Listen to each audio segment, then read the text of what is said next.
Hello students, आज की video के अंदर हम relationship between heat of reaction at constant pressure and heat at constant volume के बारे में बात करने वाले हैं। यानी इन दोनों के बीच में रिलेशनशिप फाइंड आउट करने वाले हैं। यानी किस किस के बीच में, QP and QV। Q stand for heat, P stand for pressure, Q stand for heat and V stand for volume.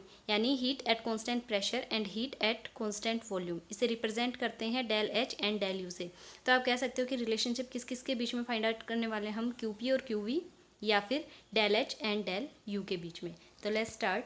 As we know, जैसे कि हम पीछे कुछ एक डेरिवेशंस के अंदर ये चीज़ देख चुके हैं कि del H is equal to होता है del U plus del V, इसी के इक्वल होता है। Let us consider this is our equation number first. This equation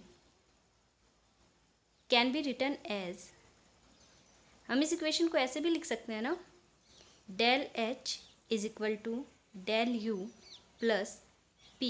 आपको पता है कि डेल V किसके इक्वल होता है, V2 माइनस V1 के इक्वल होता है, फाइनल माइनस इनिशियल वॉल्यूम। तो मैं यहाँ पे लिख दूँ डेल V को इस तरीके से, V2 माइनस V1, कोई दिक्कत नहीं होगी। इसी चीज़ को मैं ऐसे भी लिख सकती हूँ ना, del H is equal to del U plus P V2 minus P V1, कोई दिक्कत नहीं है, ऐसे लिख सकते हैं। P बाहर था, इस एक बार इसके साथ मल्टीप्लाई में आया, एक बार इसके साथ, तो PV2 माइनस PV1 हो गया। अब देखिए यहाँ, where V1 and V2 initial and final volume of the system, ये जो है सिस्टम की इनिशियल और फाइनल वॉल्यूम्स है। It means for ideal gas, आप ऐसे भी कह सकते हैं कि आइडियल गैस के केस में हम क्या लिखते हैं, आइडियल गैस इक्वेशन क्या होती है, PV is equal to NRT। Clear. अगर मैं यहाँ पे लिख रही हूँ PV1, ठीक है, तो क्या लिखूँगी, N1RT। और अगर मैं लिख रही हूँ PV2 तो क्या लिखूँगी यहाँ पे, N2RT। कोई प्रॉब्लम नहीं है इस चीज़ से, तो है ना। तो PV1 और PV2 को हमने आइडियल गैस इक्वेशन के अकॉर्डिंग लिख लिया है। Put these values in equation second, we get, हमने यहाँ पे जो इक्वेशन है, ये हमारी इक्वेशन नंबर सेकंड थी, सॉरी मैंने नंबर नहीं डाला था इसमें। तो इसके अंदर पुट कर दें, PV1 भी है यहाँ पे, PV2 भी है, और इन दोनों की वैल्यूज़ यहाँ प्रेजेंट है। तो कैसे लिख देंगे हम इसे, del H is equal to del U plus N2RT minus N1RT। Okay, ऐसे ही लिखेंगे। क्या चीज़ कॉमन ले सकते हैं आप यहाँ से, RT दोनों के अंदर प्रेजेंट है, तो RT कॉमन ले लें, क्या बच जाएगा पीछे, N2 माइनस N1। क्लियर, यही बचेगा।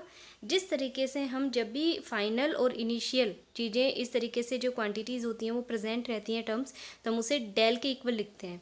तो ऐसे लिख सकते हैं इसे भी, del H is equal to del U plus RT del N। ठीक है, और यहाँ पे G और लगा देते हैं, अगर G ना भी लगाएं तो भी कोई दिक्कत नहीं है। गैसेस के केस में G से रिप्रेजेंट कर देते हैं। तो ऐसे लिख सकते हैं, where del NG is equal to क्या है, N2 माइनस N1। ओके, तो हमने पीछे पढ़ा था इक्वेशन के अंदर कि एज वी ऑलरेडी नो,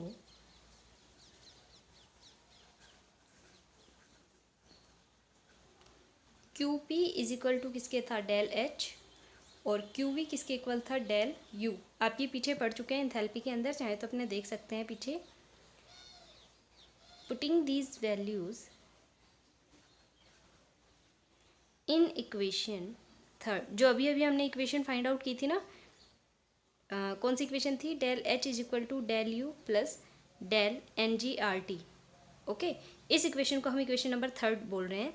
तो इस इक्वेशन में जैसे ही डेल H की जगह क्या लिखेंगे, QP, और डेल U की जगह क्या लिखेंगे, QV। तो एक तो आपका रिलेशन ये आ ही चुका है, डेल H और डेल U के अंदर क्या रिलेशनशिप होता है। दूसरा, अगर इनकी वैल्यूज़ पुट कर देते हो तो QP is equal to QV plus del NGRT, ये आ जाएगा। ठीक है, और ये दो वैल्यू ही हमें यहाँ पे फाइंड आउट करनी थी, जो रिलेशनशिप फाइंड आउट कर रहे थे। यही इंपॉर्टेंट है, और इनके ऊपर ही जो न्यूमेरिकल्स हैं वो भी बनते हैं। अब इसमें देखिए कुछ एक कंडीशंस भी होती हैं जब Q P is equal to Q V के होगा या फिर del H is equal to del U के होगा। जो ये रिलेशन हमने यहाँ पे फाइंड आउट कर रखे हैं इनमें ये दोनों एक दूसरे के इक्वल कब आ सकते हैं, when reaction carried in a close vessel. अगर रिएक्शन एक क्लोज वेसल के अंदर कैरिड आउट होती है जहाँ पे डेल वी क्या होगा, इक्वल टू जीरो, तो उस टाइम पे क्यू पी और क्यू वी दोनों एक दूसरे के इक्वल आ जाएंगे। वैन रिएक्शन इन्वॉल्व्स सॉलिड्स और लिक्विड्स और सॉल्यूशन ओनली। जब भी रिएक्शन इन्वॉल्व होगी सॉलिड्स या फिर लिक्विड्स या फिर solution only, then the volume change is negligible. तो उस टाइम पे भी वॉल्यूम चेंज होने के जो चांसेस हैं वो नेग्लिजिबल होते हैं, ना के बराबर होते हैं। तो अगर चेंज इन वॉल्यूम नहीं होता है तो दोबारा से ये जो दोनों टर्म हैं ये एक दूसरे के इक्वल आ जाएगी। स्टार्टिंग के अंदर हम जो इक्वेशन लेके चले थे ना, V2 माइनस V1 लिख रहे थे, अगर वो पूरी टर्म जीरो हो जाती है तो ऑब्वियसली P से मल्टीप्लाई करोगे तो वो भी जीरो हो जाएगा। तो सिर्फ डेल यू और डेल एच ही बचेंगे वहाँ पे और ये दोनों एक दूसरे के इक्वल आ जाएंगे। When the number of moles are equal in reactant and product, जब रिएक्टेंट और प्रोडक्ट दोनों साइड में नंबर ऑफ मोल्स इक्वल होंगे, यानी N2 माइनस N1 जो है, ठीक है, या तो NP minus NR number of moles of product is equal to number of moles of reactant लिखेंगे, या फिर N2 is equal to N1 भी लिख सकते हो। तो अगर ये दोनों एक दूसरे के इक्वल है उस टाइम पे भी ये वाली जो वैल्यू है पूरी ये क्या हो जाएगी, जीरो। जीरो होते ही पूरी टर्म जीरो हो जाएगी। तो ये दोनों किसके इक्वल आ जाएंगे, एक दूसरे के इक्वल आ जाएंगे। तो ये कंडीशंस इंपॉर्टेंट हैं जो यहाँ पे 3 बताई हैं। देखने में इन्हें प्रैक्टिकली इक्वेशंस के अंदर पुट करके देखना आप लोग। उसके बाद जब आप पुट करके इसे सॉल्व करेंगे तो ये अपने आप ही एक दूसरे के इक्वल आपका जो आंसर है वो खुद से ही आ जाएंगे। तो इस तरीके से जो नंबर ऑफ मोल्स, देखिए यहाँ पे इसने इक्वेशन भी लेके दिखाई है H2 प्लस Cl2, ये जो रिएक्शन है इसमें 2 मोल रिएक्टेंट साइड में है और 2 मोल HCl के यानी प्रोडक्ट बना है, 2 ही मोल है यहाँ भी। तो number of mole of product is equal to number of mole of reactant है, दोनों एक दूसरे के इक्वल। तो ये पूरी टर्म क्या हो जाएगी, जीरो, एक दूसरे के इक्वल आते ही, है ना। तो ये वाली टर्म भी जीरो, ये जीरो होते ही इसके साथ जब मल्टीप्लाई करेंगे RT के साथ तो ये भी जीरो। तो यहाँ पे क्या होगा, Q P is equal to Q V के इक्वल आ जाएगा। ओके।